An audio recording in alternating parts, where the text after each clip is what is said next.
usted al grupo de colaboradores que la apoyan en todo este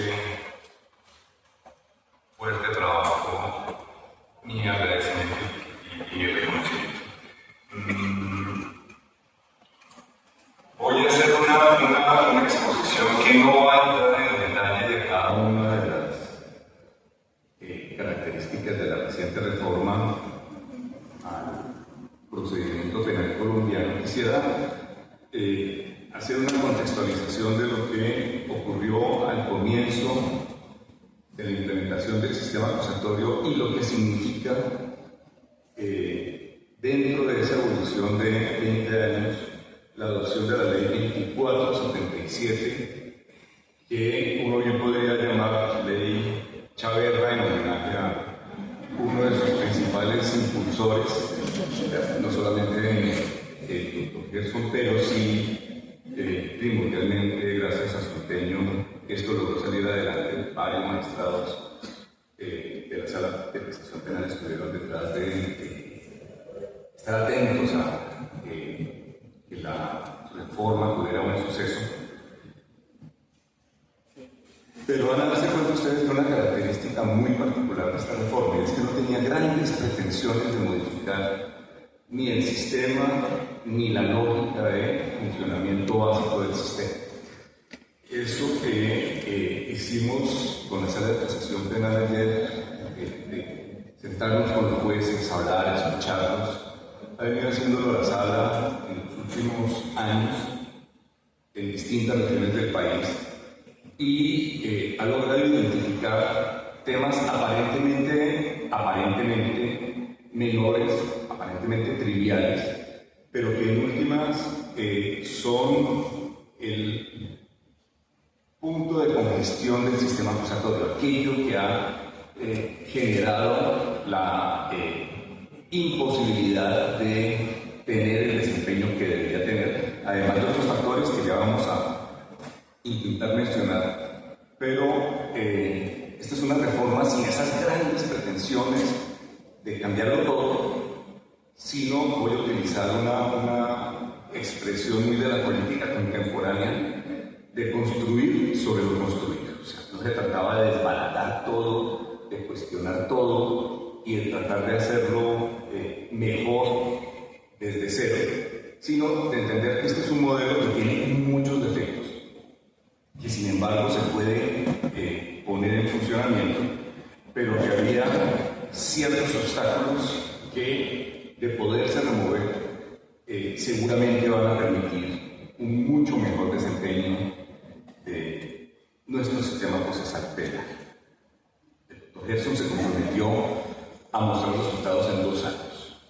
Entonces, la invitación desde ya es a estudiar la reforma, meternos de cabeza en lo que implica esta reforma y ponerla en práctica. Señores fiscales que estén presentes, jueces, magistrados, de verdad que esta es una prueba muy importante para la administración de justicia en materia penal y deberíamos todos comprometernos a intentar obtener resultados a corto plazo.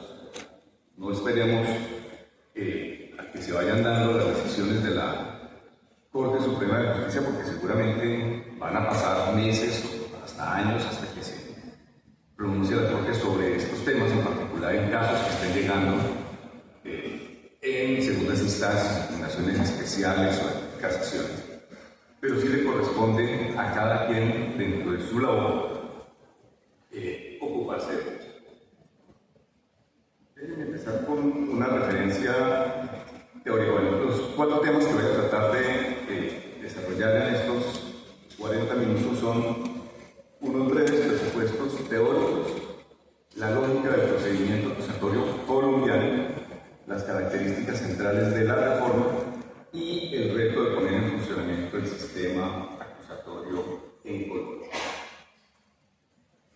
Déjenme empezar por lo básico. Yo sé que la gran mayoría de los asistentes son profesionales, fiscales, jueces, magistrados. También sé que hay estudiantes y quisiera también dirigirme a ellos. Básicamente en el derecho procesal penal se han trabajado 2 grandes tesis acerca de lo que es un proceso, una tesis tradicional que dice que el proceso es una secuencia de ritos y formalidades indispensables para llegar a la solución de un conflicto, es decir, para llegar a la sentencia. Son los pasos necesarios para llegar a una sentencia llamados actos procesales. Para poder llegar a una sentencia necesitamos cumplir los pasos procesales, los actos procesales previstos por el legislador. Hacia la segunda mitad del siglo XX empezó a trabajarse una tesis metodológica que entiende que el proceso es un método estandarizado de administración de justicia. Déjenme muy rápidamente ubicarme. Método etimológicamente significa camino, y un camino es una secuencia lógica y ordenada de pasos que permite llegar a alguna parte. En términos no físicos, es decir, si yo quiero llegar a la puerta, pues tengo que caminar hacia la puerta o no llego a la puerta. Pero en términos no físicos, si yo quiero llegar a la calle, tengo que desarrollar una secuencia lógica y ordenada de pasos que me permitan llegar a calle. Salir de mi casa, tomar el transporte adecuado, la ruta que me lleva al aeropuerto, llevar los documentos necesarios para ingresar al avión, montarme en el avión y bajar mi carro desde allá. Ahora, un sociólogo de los años 30, Víctor Parsons, sostenía que la eficacia del método no depende solamente de llegar a donde uno pretende llegar. Llegar a donde uno quiere llegar refiere el concepto de fin del método. Entonces, llegué acá. Pero lo relevante no es solamente llegar a donde se quiere llegar, sino para aquello que se quiere llegar, a donde se dirige uno. Entonces, cuando yo llego acá, 3 días después de terminado el evento al que yo pretendía asistir, pues lo que hice no es eficaz. Entonces, ahí viene una segunda pregunta y es ¿para qué? Yo voy acá y cumplo la finalidad si llego acá.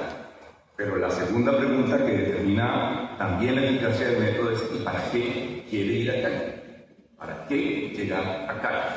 Si no se cumplen las dos condiciones, llegar a donde se quiere llegar, para aquello que se quiere llegar el método resulta ineficaz. Ahora, hay una expresión aquí que es muy importante, es método estandarizado, porque yo puedo llegar a la puerta caminando en línea recta, pero también puedo llegar a la puerta dando la vuelta por todo el auditorio, o puedo llegar a la puerta saliendo por la puerta de atrás del auditorio y dirigiéndome por la parte externa del auditorio. Es decir, no hay una sola ruta, no hay un solo camino para llegar a donde uno se propone. Y eso es básicamente lo que hace la metodología, identificar el método más conveniente, el camino más conveniente, no siempre es el más corto, para llegar a donde uno pretende llegar. El método de administración de justicia llamado proceso es un método estandarizado porque no lo selecciona cada uno. Si yo soy fiscal, yo invento mi propio método para llegar al conocimiento de la verdad, a la protección de garantías, a la flexibilización del imperio abstracto de la ley, o tengo que someterme al estándar establecido por la ley. Esto es muy importante. O sea, uno puede pensar que el Código de Procedimiento Penal colombiano no desarrolla el mejor método para administrar justicia en Colombia. Pero ¿qué le vamos a hacer? Ese es el código que tenemos y ese es el que tenemos que cumplir. Por eso, ustedes recordarán, hace unos meses la Corte se ha empeñado en mandar un mensaje de estandarización del procedimiento. Esas nulidades que se están decretando por falta de lectura de los fallos. Es que no podemos tener un código de procedimiento en La Guajira, otro en Bolívar, otro en el Valle y otro en Bogotá. Tiene que ser un método estandarizado. El mismo procedimiento tiene que aplicarse en todo el país. Así no nos gusta, así estemos en desacuerdo con alguno de los elementos que integran esa regulación legal. Ahora, aquí también, entendiendo el proceso como método, hay un elemento que es muy importante. Y es que si método es un camino, es una secuencia lógica y ordenada de pasos, lo que no tenga relevancia metodológica, eventualmente a pesar de no haberse cumplido al pie de la letra, seguramente no va a deparar la invalidez del trámite. Ahora, hay que mirarlo con cuidado. Para eso son los principios que regulan la declaratoria de nulidad. La trascendencia, el carácter teleológico de las normas procesales, todos los principios con validación, los principios que regulan la declaratoria de nulidad. Y lo menciono porque cuando uno se enfrenta al sistema acusatorio colombiano, chileno, puertorriqueño, de alguno de los estados de los Estados Unidos o los procedimientos de carácter federal, lo que tiene que entender es la lógica que gobierna el sistema. Y allí, desde luego, empieza a entenderse ese recorrido, ese camino, esa secuencia de pasos que nos conducen a donde pretendemos llegar a los fines del proceso, que la Corte Constitucional hace años identificó básicamente como 4 grandes fines. Uno, aproximarse razonablemente al conocimiento de los hechos.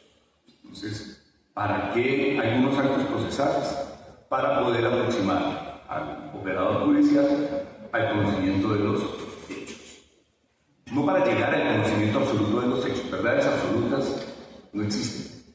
Pero sí hacer un recorrido suficientemente satisfactorio de la tranquilidad de que hay una aproximación al conocimiento de qué fue lo que pasó, de acuerdo también con las reglas estandarizadas del procedimiento correspondiente. Segunda finalidad, proteger derechos colectivos o los derechos, los intereses sociales en juego. En los procesos penales no solamente intereses individuales, no solamente están en juego los intereses del indiciado, el acusado y su defensor o las víctimas, sino pueden haber derechos sociales en juego, y ahí la presencia del Ministerio Público en el caso colombiano. Tercero, garantizar los derechos individuales de quienes intervienen, de quienes participan en la actuación procesal. Entonces, hay actos procesales de garantía, algunos que garantizan derechos de todos los intervinientes, eso se llaman garantías del debido proceso, y otros que exclusivamente son muy poquitos, o sea, son contadísimos, que solamente protegen derechos del acusado por la situación particular que enfrenta en torno al proceso penal, y eso lo llamaremos garantías del derecho de defensa. Este era el modelo, la lógica, si uno quiere tratar de pintarlo en términos muy elementales, de un sistema inquisitivo. La línea recta da la idea de persecución. Es el Estado persiguiendo al presunto responsable penal. Y miren ustedes que la lógica es ir avanzando a medida que se inicia el proceso de deliberación, desde la investigación previa hasta la sentencia, en dirección a derruir la presunción de inocencia progresivamente. Entonces, a medida que se va avanzando en el sistema acusatorio, cuando se define situación jurídica con medida de aseguramiento, es porque el Estado, a través de sus funcionarios judiciales, ha entendido que ya ese personaje es un poquito menos inocente de lo que era en el estado de incertidumbre al comienzo de la investigación. Y cuando se acusa, ya hay un estándar superior de prueba de responsabilidad que va permitiendo avanzar en dirección a tener certeza.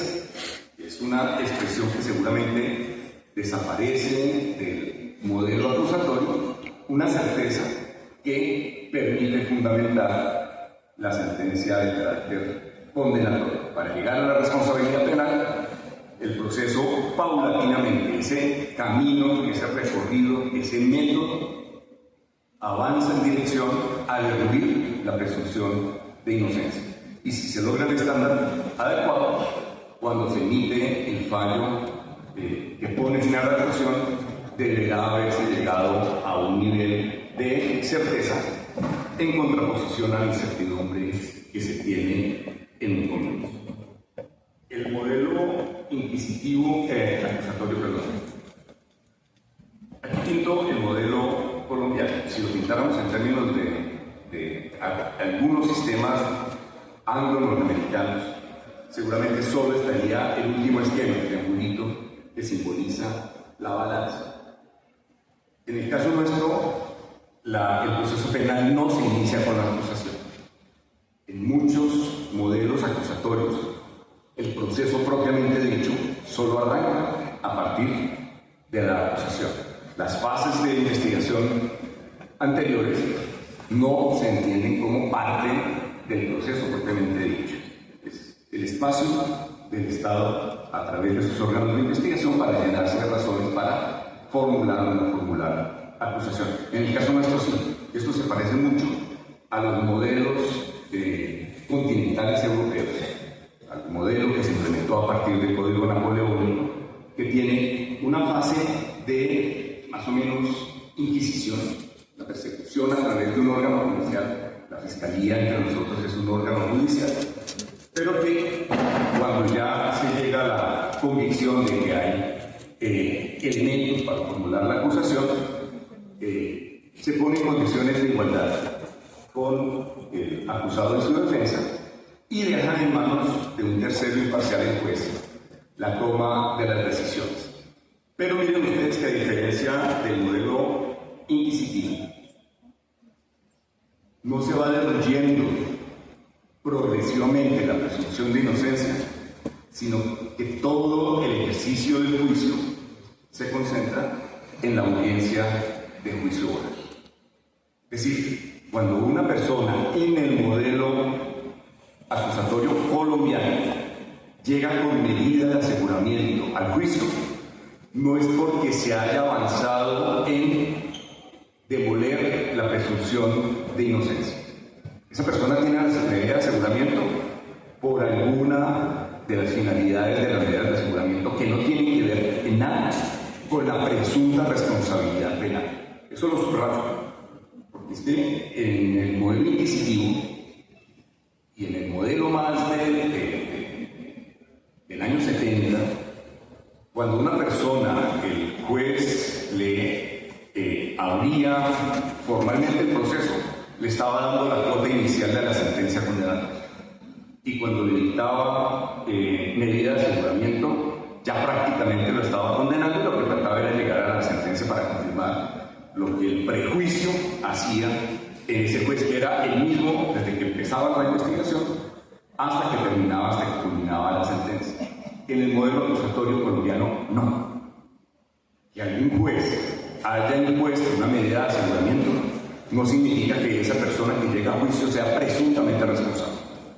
Significa que en el juicio se van a discutir todos los elementos relacionados con tipicidad, materialidad y responsabilidad, sin que haya prejuicios, sin que haya valoraciones anticipadas acerca de la responsabilidad.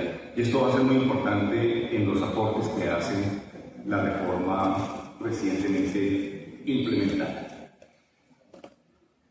La secuencia que se da en el camino llamado proceso, en ese método procesal del sistema acusatorio colombiano, arranca entonces con la indagación, pasa por la investigación, llega a la acusación, y en la acusación damos el tránsito pleno a dejar en manos de un juez imparcial el conocimiento, la discusión acerca de los hechos, las pruebas en las que se soporta esa discusión y todos los juicios que finalmente hayan de afirmar o infirmar con base en un conocimiento fundado en pruebas si hay o no responsabilidad penal.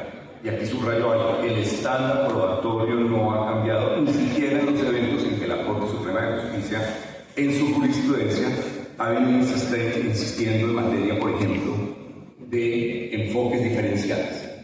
Enfoque de infancia, enfoque de género. Ahí no se cambiaron los estándares. La prueba para condenar sigue siendo exactamente la misma. Lo que cambian son algunos criterios en la valoración probatoria, y eso vamos a ver de qué manera se tuvo en cuenta en la reforma. Me excusan que me haya detenido aquí, pero creo que esto es fundamental para poder pasar a ocuparnos de algunos de los temas que trabajó la Sala de Casación Penal junto con la Fiscalía, junto con el Ministerio Justicia y el Congreso de la República para materializarse en la actual reforma. Primera característica, activar mecanismos de terminación anticipada, activarlos.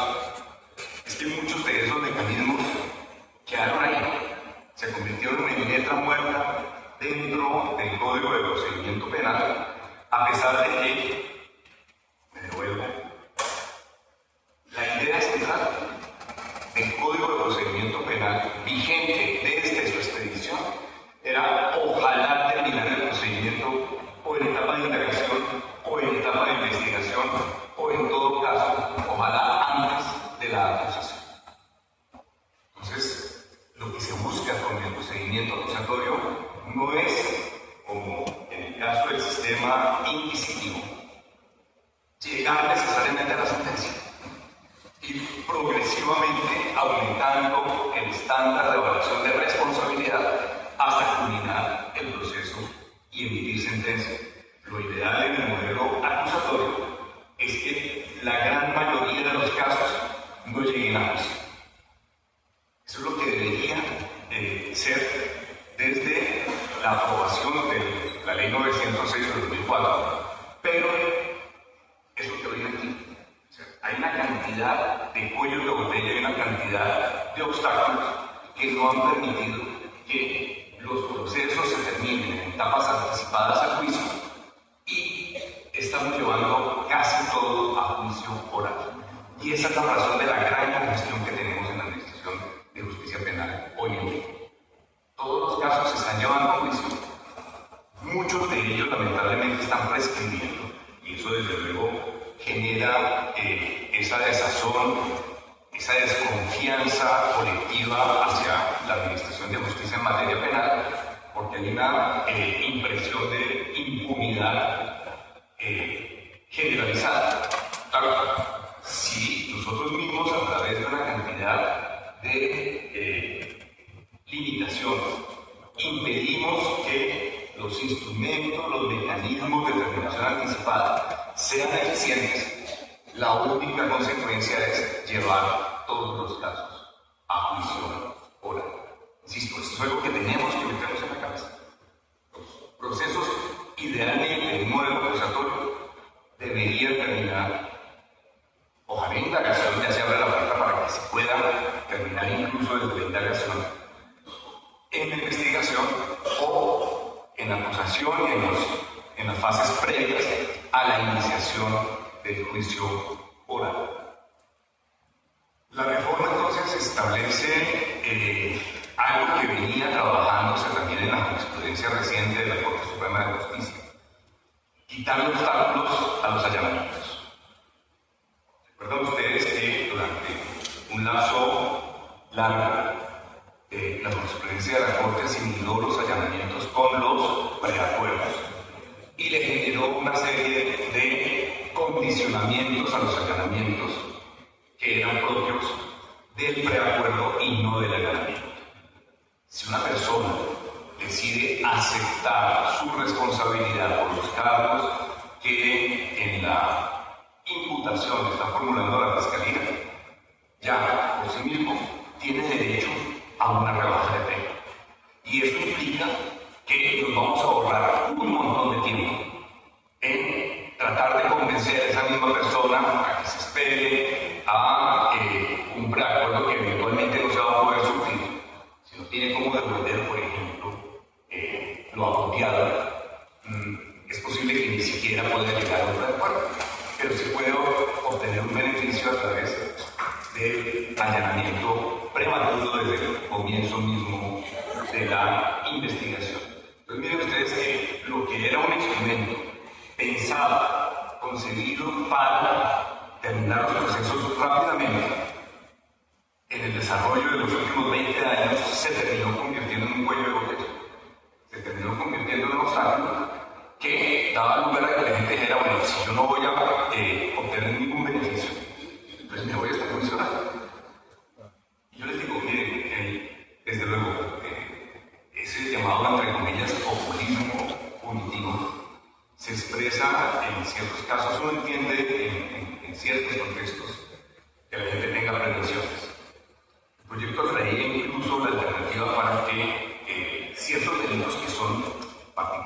importantes, particularmente reprobables, como los delitos sexuales, incluso contra menores, tuvieran también posibilidad de algunas formas de reducción de penas por aceptación de cargos.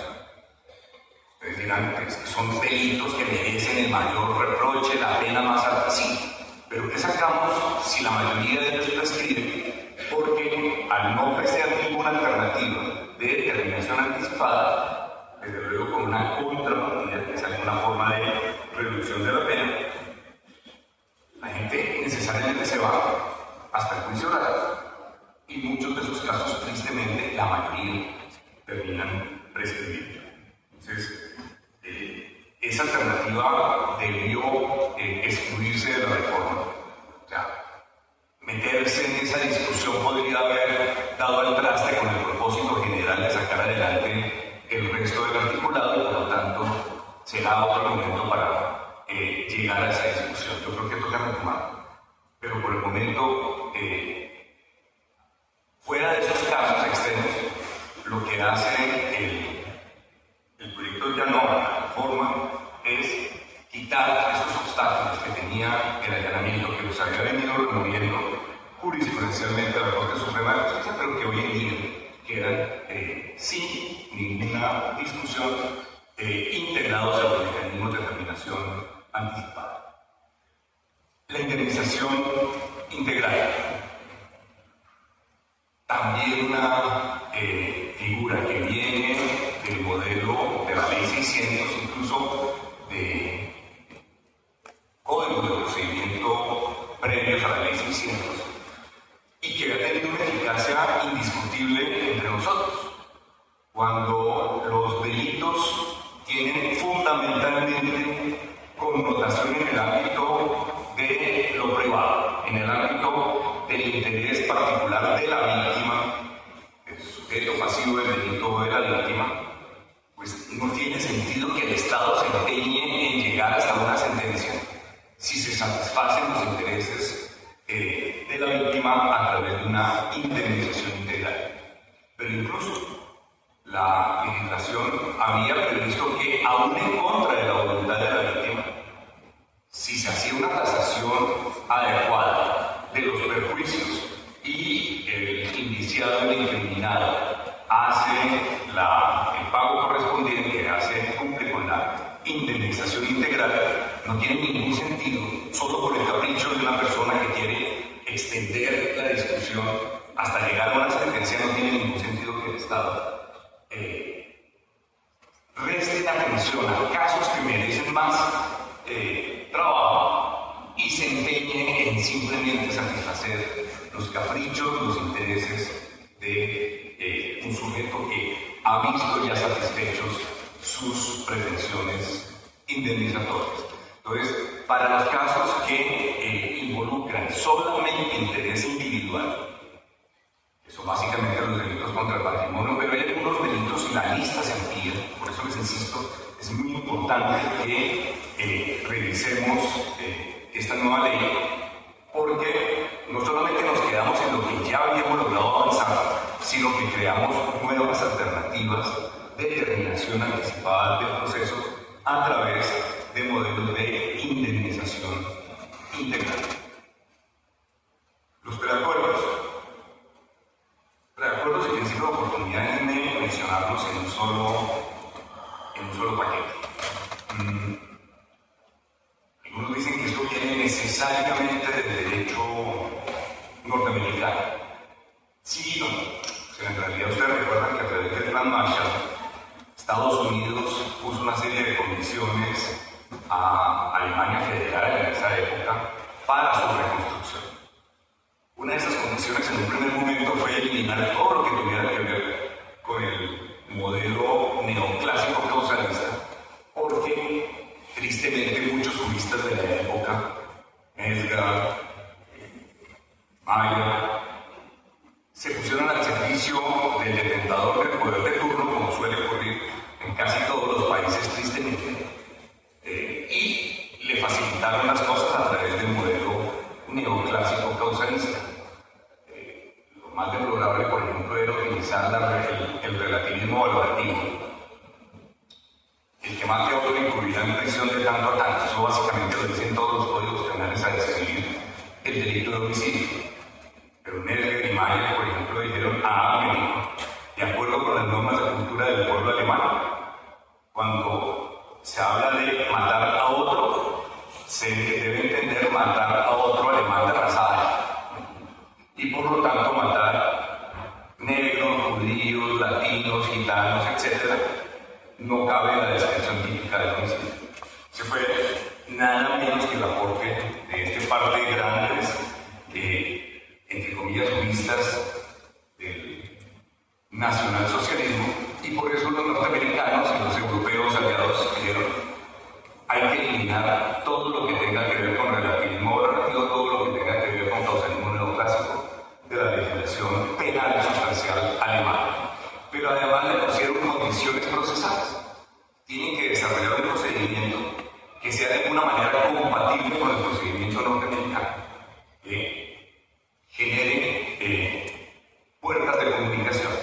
Y uno de esos elementos es el llamado principio de oportunidad, que le ha costado mucho trabajo a todavía muchos profesores alemanes asimilar, pero que no es exactamente el mismo modelo que rige en los Estados Unidos, y aquí hago la precisión.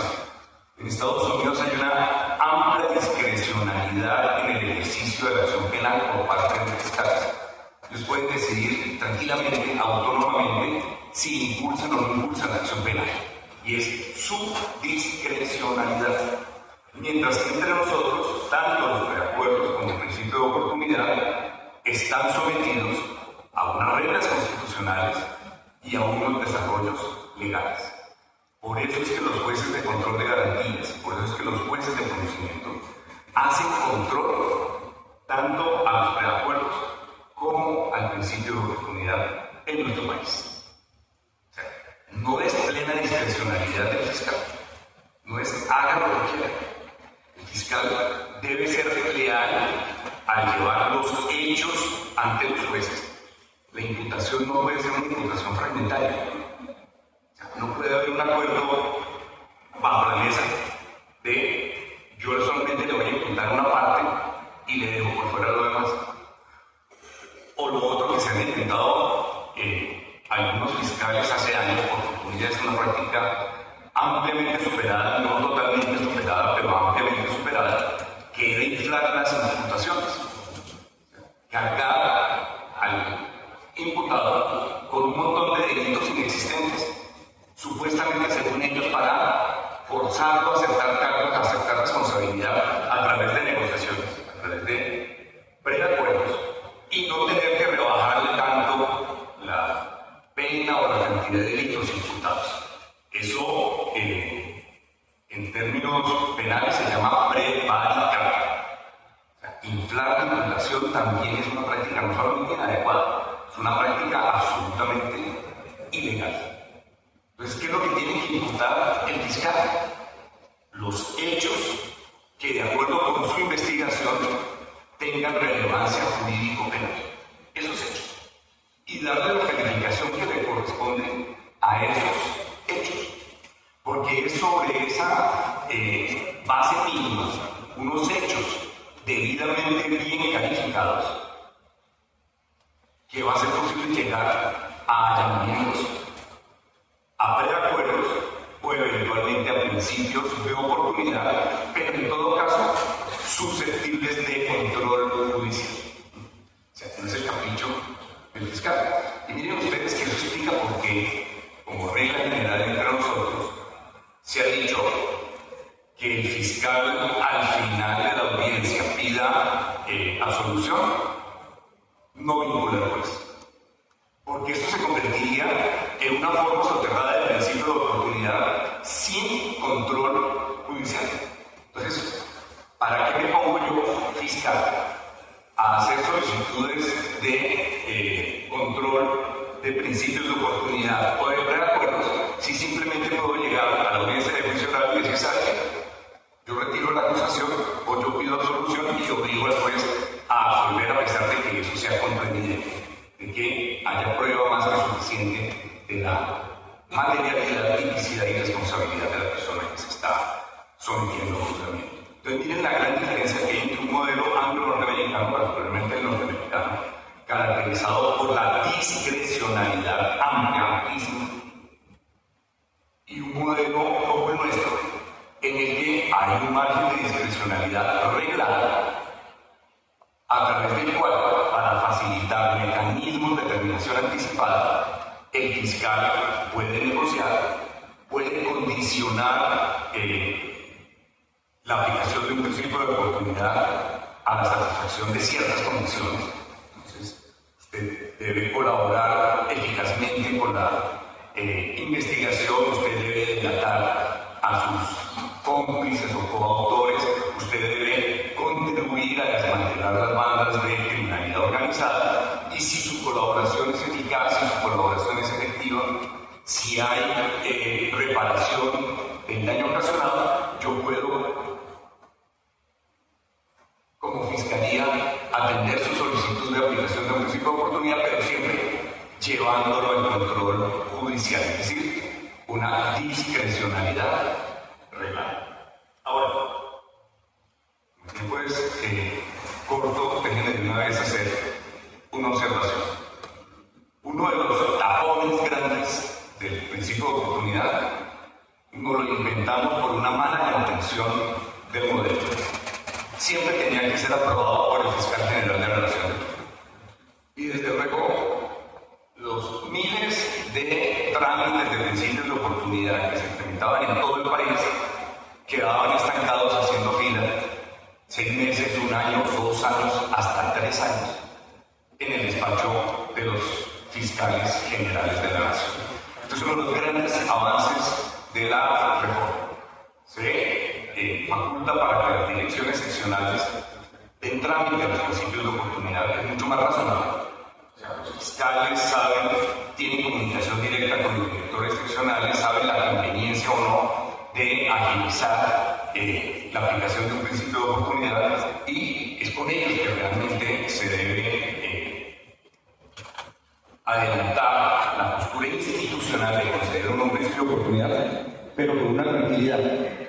Si se equivocan, ahí va a estar un juez haciéndole control de legalidad a lo que eventualmente está haciéndose de manera indebida. Entonces, miren que esto es un modelo que no deja a la discrecionalidad del funcionario, al capricho del funcionario investigador, sino que siempre va a tener un control judicial para evitar o eventuales errores o, en el peor de los casos, situaciones de colusión o de corrupción.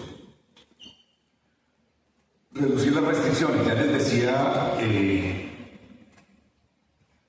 en relación con temas como el allanamiento, la concesión o no de ciertos beneficios, la aceptación o no de reparación integral, pues tanto más casos puedan caber dentro de estos mecanismos de terminación anticipada, tanto mejor. Y tenemos que enchufarnos, perdónenme la expresión, pero tenemos que conectarnos con la lógica de este modelo. Busquemos siempre las alternativas que permitan eliminar, superar las barreras, las restricciones que venían impidiendo el funcionamiento del sistema acusatorio. Reducir la impunidad. Les decía yo, en relación con los delitos sexuales cometidos, particularmente en contra de menores de edad, tenemos índices de impunidad que llegan a poco más del 95% de los casos. O sea, ustedes son conscientes como nosotros de la aberración de las cifras de delitos sexuales en nuestra sociedad. Yo pensaba que Colombia era un país de narcotraficantes, pero me he convencido de que es un país de violadores. De verdad, absolutamente sobrecogedor la cantidad de delitos sexuales que tenemos que estar enfrentando. Pero si le diéramos oportunidad, si elimináramos barreras en relación con esos delitos, seguramente muchos de esos abusadores y de esos violadores aceptarían, se allanarían y podríamos evitar la impunidad. Ese es el gran tropiezo que estamos generando. Esa es la gran limitación que le estamos generando con el prurito de decir, es que es tan grave el delito que no debemos conceder nada. Es que es más grave dejar en la impunidad a esos delincuentes. Es mucho más grave permitir, muchos casos son de papás tíos, a veces hermanos, abuelos, padrastros, abuelastros. Y siguen viviendo con la víctima. Y siguen teniendo acceso para revictimizarlo. Es mejor condenarlo a una pena no tan grande, pero condenarlo y evitamos la impunidad, que seguir con el juego de buscar una justicia con todo el peso de la ley que finalmente no se cumple.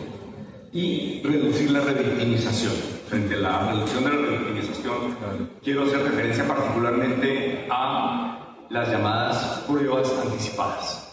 O sea, no hay nada más victimizante que en estos procesos sexuales un menor que tiene que rendir 3, 4, 5, hasta 6 versiones ante distintas personas, revictimizándose de una manera absolutamente dolorosa. Entonces, inicialmente se abrió el espacio jurisprudencial para decir, oiga, eso que se previó como prueba anticipada para otras hipótesis, cuando no hay materialmente posibilidad de llevar a un testigo ante el juez en el juicio oral, extendámoslo también a los casos de delitos sexuales. Entonces, lo ideal es que los fiscales hoy en día acudan a pruebas anticipadas y que solamente sometan al menor a una versión que se tramita ante juez de control de garantías que cumple con los requisitos de contradicción adecuada, pero que va a evitar que o el paso del tiempo haga que el menor pierda el recuerdo de lo que pasó, o empiece a cambiar la versión porque es natural que esas versiones sean diferentes en un comienzo, al año, a los 2 años, a los 3 años, a los 5 o 10 años que se están dando. Pero además, algo que es muy frecuente, el niño que narra con toda espontaneidad y con todo detalle la vejación de la que fue víctima, llega a juicio oral a retractarse, a decir, no, yo realmente no fui víctima de nada y quiero decir que mi papá, que es el que ve por el sostenimiento económico del hogar, es un santo bárbaro. Entonces, ¿qué es lo que se busca con esto? Ponerle un poquito de sensatez a los procesos. Y esto no se refiere única y exclusivamente a los procesos relacionados con delitos sexuales contra menores. Hay otras hipótesis, por ejemplo, de la violencia que viven nuestras regiones, en las que los testigos suelen morirse repentinamente, o en las que los testigos suelen ser amenazados o terminan retratándose con el paso también del tiempo. Entonces, si logramos asegurar la prueba y llevarla ante el juez, seguramente los casos de impunidad se reducirán, pero también las hipótesis de revictimización. Termino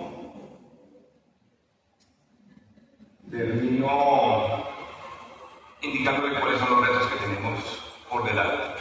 Asimilar el sistema. O sea, dejemos de pensar que el proceso es una serie de órdenes que tenemos que cumplir de manera acrítica, de manera irracional, sino tenemos que asimilar la lógica del sistema. Tenemos que dedicarnos a promover desde nuestros espacios fiscales, jueces de control de garantías, jueces de conocimiento, funcionarios de segunda instancia, las formas anticipadas de terminación del proceso. Tenemos que superar los obstáculos y las dificultades a través de pruebas anticipadas, indemnización integral, etc. Tenemos que reforzar la confianza de los usuarios del sistema judicial. Desde la Corte lo que vemos es un grupo de jueces y magistrados trabajando en unas condiciones muy difíciles, muy comprometidos, y sin embargo estamos siendo cuestionados por el público en general porque supuestamente la justicia no funciona. Nos quieren cargar con todos los problemas de las políticas públicas del país a los administradores de justicia. Pero sí tenemos un reto, que es superar la desconfianza en la administración de justicia y finalmente resolver los conflictos que no solamente se logran a través de las sentencias. Ahora sí, muchas gracias. Genial la intervención, la exposición del doctor Gerardo Barbosa, completamente de acuerdo. Y a eso es que hay que trabajarle para que esto se Deje de inflarse la estadística en procesos penales. Todas las explicaciones serán entrados en más detalle después para explicárselas. Genial. Y de la certificación de su participación en el evento.